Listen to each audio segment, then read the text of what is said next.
The 1968 Ford Mustang GT 390 from Bullitt didn't just create cinema's greatest car chase. It disappeared for 44 years, hidden in plain sight by a family who refused millions to sell it. What if I told you Steve McQueen tried buying it 5 times and the studio lost track of both hero cars? From missing hubcaps that became iconic to a fake VIN plate that fooled everyone, these revelations will completely change how you see the most famous Mustang ever built. Number 20. Warner Brothers built 2 identical Mustangs. The production didn't use just one Mustang. They built 2 identical 1968 GT 390s specifically for the film. Both were Highland Green fastbacks with 4-speed manual transmissions and 390 cubic inch V8 engines. Warner Brothers purchased them directly from a Ford dealer in Glendale, California for $3,500 each. The cars arrived completely stock with standard GT equipment, including fog lights, style steel wheels, and full interior trim. The studio's transportation department immediately began modifications. The 2 cars served different purposes. One became the hero car for close-ups and dialogue scenes. It retained most comfort features and stayed relatively pristine. The second car was stripped for stunt work. They removed the rear seat, sound deadening, and anything non-essential. This stunt car took the abuse during the famous chase sequence. Both cars were mechanically identical initially, but the stunt car received suspension upgrades to handle jumps and high-speed maneuvers. The dual car strategy was standard practice for action films. But Bullitt's production was so secretive that even Ford didn't know about the second Mustang initially. The studio wanted complete control over both vehicles without manufacturer interference or promotional complications during filming. Number 19. The Highland Green paint wasn't a factory. Color. Highland Green wasn't available on 1968 Mustangs from the factory. Ford had discontinued that color after 1967. The production wanted something dark and menacing, but not black. Black would disappear in shadows during the San Francisco location shooting. They needed a color that would stand out against the city's gray streets while maintaining a stealthy appearance. Highland Green from the '67 palette was perfect. Warner Brothers Special ordered the paint through Ford's fleet department. They mixed custom batches matching the '67 formula. Both Mustangs received this special paint application before any other modifications. The color choice was brilliant. It photographed beautifully in both bright sunlight and overcast conditions. The metallic flake gave it depth without being flashy. Ford executives noticed the color choice during a set visit. They loved how it looked on screen. The studio's paint selection directly influenced Ford's decision to bring Highland Green back for the 2001 Bullitt Edition Mustang. That tribute car used a modernized version of the same formula. The original paint on both '68 cars was standard acrylic enamel, not the base coat, clear coat systems used today. This meant it chipped easily during stunt work, requiring constant touch-ups throughout filming. Number 18. The hubcaps fell off. During the chase, watch the chase scene carefully. The Mustang loses hubcaps throughout the sequence. Sometimes it has 4, then 3, then 2. This wasn't planned. The hubcaps kept flying off during hard cornering and jumping. The stock wheel covers weren't designed for the abuse the stunt car endured. Each time they hit a curb or landed from a jump, another hubcap would launch into San Francisco traffic. The crew initially tried retrieving them. They'd stop filming, search the area, and reinstall the hubcaps. After losing the 3rd set, they gave up. Director Peter Yates decided the progressively bare wheels added to the scene's intensity. It showed the violence of the driving. The exposed steel wheels actually looked more aggressive than the styled covers. The missing hubcaps became an accidental trademark. Car enthusiasts debate which wheels show covers in which shots. The continuity errors are obvious once you know to look for them. Some shots show 4 covers, cut to a different angle, and 2 are gone, then back to 4 again. The editing tried to minimize the inconsistency, but couldn't eliminate it completely. Modern Bullitt tribute Mustangs often run without hubcaps as a nod to this unintentional detail that became part of the legend. Number 17. Steve McQueen did most of his own driving. Unlike modern productions that use stunt doubles for everything, Steve McQueen genuinely drove the Mustang during most chase scenes. He was an accomplished racer who competed professionally in his spare time.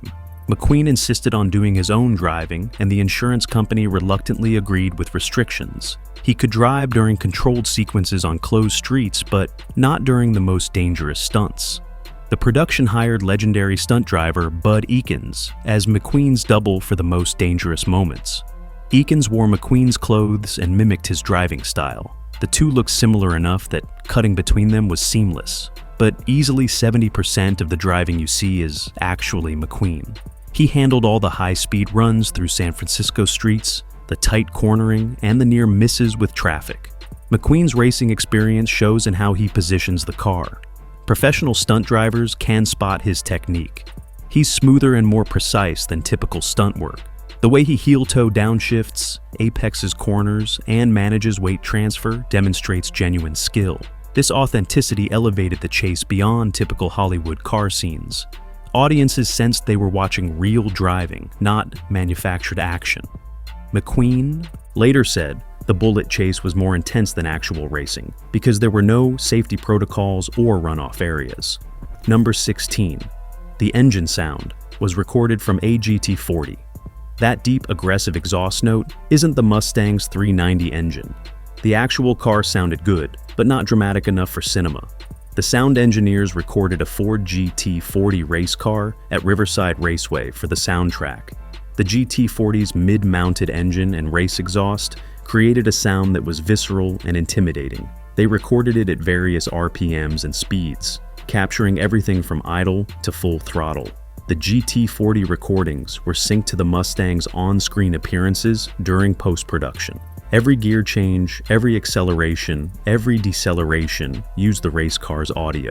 The sound design team layered in tire squeals, suspension noises, and ambient sounds to complete the illusion. The result was sonic perfection that audiences believed was the Mustang. The technique worked so well that Ford dealers reported customers test driving Mustang GTs and complaining they didn't sound like Bullitt's car. Salespeople had to explain that movie sound was enhanced. The dubbed audio set unrealistic expectations that no street car could meet. Modern Mustang engineers have admitted they study Bullitt's soundtrack when tuning exhaust systems. They're chasing a sound that was actually a completely different car recorded under race conditions 50 years ago. Number 15. The Dodge Charger was faster than the Mustang. The villain's Dodge Charger, RT440, was genuinely faster than the Mustang in every measurable way. The Charger's 440 Magnum engine produced 375 horsepower compared to the Mustang's 325. It had better aerodynamics, superior weight distribution, and more aggressive gearing. In straight-line acceleration, the Charger would pull away effortlessly. This created a major problem for filming. The chase had to look competitive, but reality favored the Dodge significantly.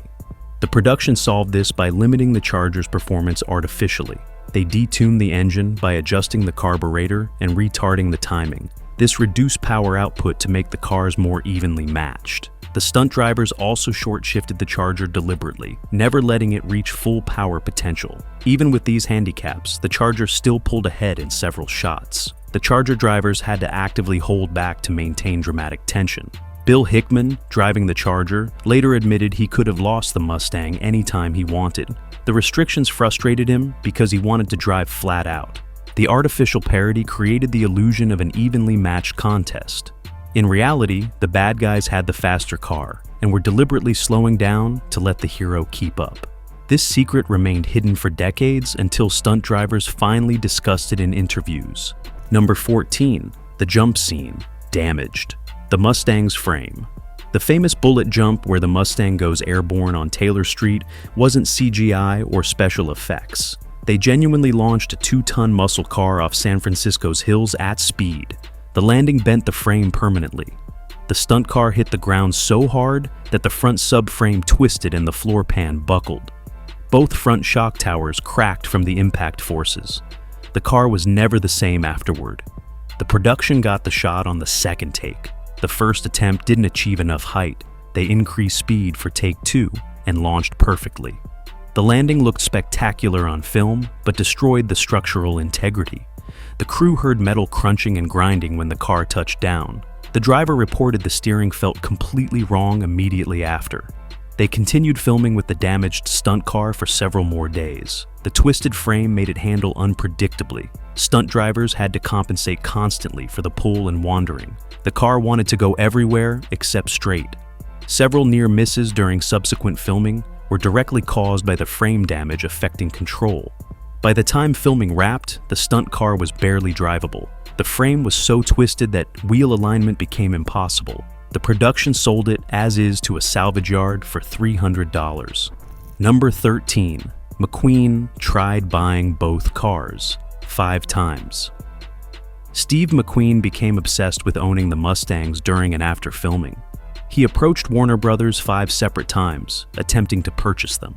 The studio refused every offer. They viewed the cars as corporate assets, not personal property available for sale. McQueen's first attempt came during production. He offered $5,000 for the hero car, more than the studio paid originally. Warner Brothers declined, stating they might need it for promotional purposes. His second attempt happened immediately after filming wrapped. He raised his offer to $7,500. The studio again refused. McQueen made 3 more attempts over the next decade, eventually offering $25,000. Each time, Warner Brothers said no. They weren't being difficult. Corporate policy prevented selling picture cars to cast members. It created precedent problems and potential tax complications. McQueen's persistence became legendary among the transportation department. He genuinely loved that car and the character it represented. His failure to acquire it frustrated him for years. He eventually commissioned a replica built to exact specifications, but he knew it wasn't the real thing. The original carried the memory of those San Francisco streets and the greatest chase sequence ever filmed. McQueen died in 1980, never having owned the genuine article, despite being wealthy enough to buy 100 Mustangs. Number 12. The second Mustang vanished for 44 years. After Warner Brothers sold both Mustangs, the hero car disappeared completely. It vanished from public knowledge for 44 years. The stunt car's fate was known. It went to a salvage yard, then various owners who used it for parts, but the hero car simply evaporated. Nobody in the collector car world knew where it went or who owned it. Enthusiasts searched for decades without success. The car became automotive's version of lost treasure. The truth was simple and remarkable. A New Jersey detective named Frank Kiernan bought it from Warner Brothers in 1974 for $6,000. He drove it regularly as his daily transportation. Kiernan and his family knew it was the Bullitt car, but told nobody. They kept the secret for 44 years, while the collector car world searched frantically. The car accumulated over 60,000 miles of regular use. It hauled groceries, commuted to work, and served as unremarkable family transportation. Kiernan's son, Sean, inherited it after Frank passed away. In 2018, Sean finally revealed it at the Detroit Auto Show. The automotive world exploded. The hero car nobody could find had been hiding in Kentucky, driven regularly by a family who loved it for what it was, not what it represented. The odometer showed 65,000 miles of history nobody knew existed. Number 11. The hero. Car never received restoration. When the Kiernan family revealed the hero car in 2018, collectors expected a full restoration announcement. Instead, the family declared they'd never restore it. The car would remain exactly as found, complete with decades of honest wear, scratched paint, worn interior, and mechanical fatigue. This decision shocked the collector community. The car could be worth $5 million restored. As is, it was still valuable, but substantially less. The Kiernans understood something most collectors miss. The car's history wasn't just about 10 minutes of cinema. It was about 44 years as Frank Kiernan's daily driver. Every scratch, dent, and worn component told that story. Restoring it would erase Frank's life with the car. The family valued his memory over maximum monetary value. The decision proved controversial. Purists argued the car deserved proper restoration to honor its cinematic heritage. But preservationists celebrated keeping it unrestored. The wear patterns, the faded paint, the cracked dash pad, all represented authentic history. Modern preservation philosophy favors maintaining original condition over restoration. The Bullitt Mustang became a test case for this approach. Ford eventually bought the car from the Kiernans for undisclosed millions. They promised to never restore it, honoring the family's wishes and preserving Frank's legacy along with Hollywood history. Number 10. The rear springs came from a 3/4-ton truck. The stunt Mustang's rear suspension couldn't handle the San Francisco hills and constant jumping. Stock, leaf springs would sag or break after one or two hard landings. The transportation department needed something designed for heavy loads and extreme abuse. They installed leaf springs from a Ford F-253-quarter-ton pickup truck. These springs were rated for hauling over a ton of cargo, far exceeding what the Mustang weighed. The truck springs transformed the car's handling characteristics completely. The rear end sat noticeably higher, giving the Mustang an aggressive rake. The stiffer springs eliminated body roll during hard cornering, but made the ride quality brutal. The car bounced and skipped over pavement irregularities. Steve McQueen complained about the harsh ride during filming breaks. His spine took a beating during the long chase sequences. The heavy-duty springs survived the entire production without failure. They absorbed every jump, every curb strike, and every hard landing without cracking or sagging. This modification alone saved the production thousands in downtime and repairs. The aggressive stance became iconic, though it was purely functional. Modern Bullitt tribute Mustangs often replicate the rake using different methods, trying to capture that original look without the punishing ride quality that came with actual truck springs. Number 9. The camera car was faster than both hero vehicles. The most impressive vehicle in the Bullitt chase wasn't the Mustang or the Charger. It was the camera car, a Corvette heavily modified to carry film equipment while maintaining performance. The production needed to film at actual chase speeds, keeping pace with both muscle cars. A standard camera vehicle couldn't match the acceleration or top speed required. They commissioned a custom Corvette specifically for this purpose. The Corvette was stripped completely and fitted with a roll cage, racing seats, and camera mounting points. The engine received performance modifications including headers, high-flow carburation, and racing camshaft. The resulting power output exceeded 400 horsepower. It could accelerate faster than the Mustang and maintain higher top speeds than the Charger. Camera operators strapped themselves in alongside professional drivers who pushed the Corvette to its limits. The camera Corvette's performance was so impressive that stunt drivers joked it was the real star of the chase. It could start behind both cars, catch up during acceleration, and hold position through corners while carrying hundreds of pounds of camera equipment and crew. The Corvette was sold after production to a private buyer who had no idea what it was. Its current whereabouts remain unknown, despite decades of searching by Bullitt enthusiasts. Number 8. They filmed on public streets with minimal permits. The famous chase sequence wasn't filmed on closed movie sets. It was shot on actual San Francisco public streets with minimal traffic control. Modern productions would require months of permits, complete street closures, and extensive safety protocols. Bullitt's production took a different approach. They obtained basic filming permits, but often shot guerrilla style, grabbing footage between traffic signals with minimal preparation. Peter Yates wanted authenticity. He instructed drivers to navigate real traffic at high speeds. Several shots showed genuine civilian vehicles nearly colliding with the Mustang or Charger. Those weren't staged near misses. They were real drivers encountering a movie production in progress. Some pedestrians visible in shots had no idea filming was happening. They were just walking to work when muscle cars came screaming past. San Francisco police provided limited support. They'd block intersections for key shots, but couldn't maintain closures for extended periods. The production worked quickly, getting takes fast before public traffic became unmanageable. This approach added danger, but created unprecedented realism. Every background element was authentic. The traffic, the pedestrians, the confused reactions from bystanders, all genuine. Modern insurance requirements and liability concerns make this filming approach impossible today.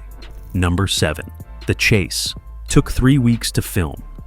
That 10-minute chase sequence required 3 full weeks of filming. Every day started before dawn and continued until the production lost light. The crew worked exhausting hours capturing different angles and takes of the same action. They'd film the Mustang's perspective, then reset and film the Charger's view, then shoot from static cameras, then from the camera car. Each angle required multiple takes to get perfect. The production fell behind schedule almost immediately. The logistics were nightmare-level complex. They needed police cooperation, traffic control, camera positioning, and vehicle preparation all coordinated perfectly. When one element failed, everything stopped. Mechanical breakdowns caused frequent delays. The Mustang and Charger both required constant maintenance. Transmissions overheated, brakes needed replacing, and tires wore out daily. Weather complicated everything. San Francisco's fog would roll in unexpectedly, ruining visibility for filming. They'd wait hours for it to clear. Other times, unexpected rain would force them to abandon the day's work entirely. The 3-week schedule stretched into 4 weeks before Yates finally had enough footage. The editing room received roughly 40 hours of chase material that would be cut down to 10 minutes of screen time. Number 6. The speedometer was disconnected deliberately. The Mustang speedometer cable was disconnected before chase filming began. This wasn't mechanical failure, it was intentional. The production didn't want anyone knowing exactly how fast they were actually driving. Plausible deniability protected them from liability if accidents occurred. Without functioning speedometers, drivers could claim they had been driving responsibly and equipment failure caused any incidents. The disconnection had practical benefits too. The speedometer needle bouncing around would be distracting in close-up shots. Keeping it stationary at 0 looked cleaner on film. Most viewers never noticed because they were focused on McQueen's face and hands, not the instruments. The tachometer continued functioning normally, which was more important for the driver anyway. Insurance investigators later questioned the disconnected speedometer during accident reviews. Minor collisions occurred during filming, and the missing speed data complicated claims processing. The production's lawyers had prepared explanations. They argued that speedometers often failed during extreme driving, and disconnection prevented damage to other components. The real reason remained officially undocumented. Stunt drivers later admitted they regularly exceeded 70 miles per hour on city streets. Some downhill runs approached 90. Nobody wanted that officially recorded anywhere. Number 5. The license plates were deliberately removed. Both Mustangs arrived from the dealer with California plates attached. The production immediately removed them. Peter Yates wanted the car to feel anonymous and untraceable, like a ghost moving through San Francisco. License plates would make it identifiable and ordinary. Without them, the Mustang became more menacing and mysterious. The decision created legal complications during filming. California law required front and rear plates on all vehicles. Driving without them was an infraction that could result in tickets. The production obtained special permits exempting picture cars from this requirement during active filming. Between takes, when the cars moved through traffic to new locations, they were technically illegal. Several San Francisco police officers stopped the Mustangs during transit. The crew carried documentation explaining they were movie vehicles, but not every officer accepted this. 2 citations were issued during production. Warner Brothers paid the fines and moved on. The plateless look became iconic. Every Bullitt tribute Mustang since has replicated this detail. Ford's official Bullitt editions from 2001, 2008, and 2019 all featured deleted front plate brackets as standard equipment. What started as an aesthetic choice for one film became a permanent design element defining the Bullitt identity across 5 decades. Number 4. The gear shifting errors. Our legendary car enthusiasts love pointing out Bullitt's most famous continuity error. Steve McQueen shifts gears constantly throughout the chase. He shifts up through the gears at least 16 times during the sequence. The Mustang only had 4 forward gears. The mathematical impossibility has been analyzed and debated for over 50 years. Each shift is clearly visible. McQueen's hand moves to the shifter. He pulls back. The engine note changes. The excessive shifting wasn't McQueen's mistake. Director Peter Yates wanted the visual and audio of gear changes because it added drama and energy. Each shift created a moment of tension and acceleration. The sound of the transmission engaging, the brief engine note change, McQueen's focused expression, all combined to build excitement. Nobody cared that it defied mechanical reality. The continuity error became part of Bullitt's charm rather than a flaw. Film students study it as an example of choosing drama over accuracy. Yates prioritized visceral impact over technical correctness. Modern filmmakers still reference this decision when defending their own automotive continuity choices. The excessive shifting works because audiences feel the intensity, not count the gears. McQueen later joked that the Mustang must have had a 20-speed transmission based on how many times he shifted during that chase. Number 3, the steering wheel was modified with racing tape. The stock Mustang steering wheel received a single modification that became one of the chase's most memorable visual elements. The crew wrapped sections of the rim with black racing tape. This wasn't for grip or comfort, it was a visual marker. The tape created contrast that cameras could see, making McQueen's hand movements more visible on film. Without it, his hands would blend into the black steering wheel during low-light shots. The tape was applied strategically. They wrapped it at 10 and 2 o'clock positions where McQueen's hands typically gripped. The contrast helped audiences follow his steering inputs during intense moments. You could see exactly how much correction he applied, when he counter-steered, and how aggressively he attacked corners. These details enhanced the driving realism that made the scene special. The tape wore through during filming from constant use and sweat. The crew rewrapped it daily to maintain consistent appearance. By the end of production, they'd gone through several rolls. The modification inspired countless recreations. Classic Mustang owners still wrap their steering wheels with racing tape as a Bullitt tribute. Such a simple detail that added so much visual clarity and became permanently associated with the most famous movie car chase ever filmed. Number 2. A fake VIN plate fooled everyone for decades. When the hero car resurfaced in 2018, authentication became crucial. Multiple Mustangs over the years had claimed to be the real Bullitt car. The Kiernan family's car needed absolute proof. The VIN plate provided initial confirmation, but experts immediately noticed something strange. The stamping didn't match Ford's 1968 production methods. The numbers were slightly wrong. Forensic analysis revealed the truth. The VIN plate was fake. Warner Brothers had installed a fake plate during production. The original VIN identified the car as a standard Mustang GT. For insurance and legal purposes, they wanted documentation showing it as a custom-built picture car. They fabricated a new VIN plate with altered numbers and riveted it over the original. This practice was common in Hollywood during the 60s. The fake plate fooled everyone for 50 years. Even Steve McQueen never knew. The real VIN was hidden underneath, stamped into the chassis and body, in multiple locations that couldn't be altered. Marty Auto Works, Ford's official documentation archive, confirmed the car's authenticity through original build sheets and hidden VIN locations. The fake plate actually helped authentication. Its specific characteristics matched production photos exactly. Any car without that exact fake VIN plate couldn't possibly be the genuine article. The deception became the ultimate authentication tool. Number 1.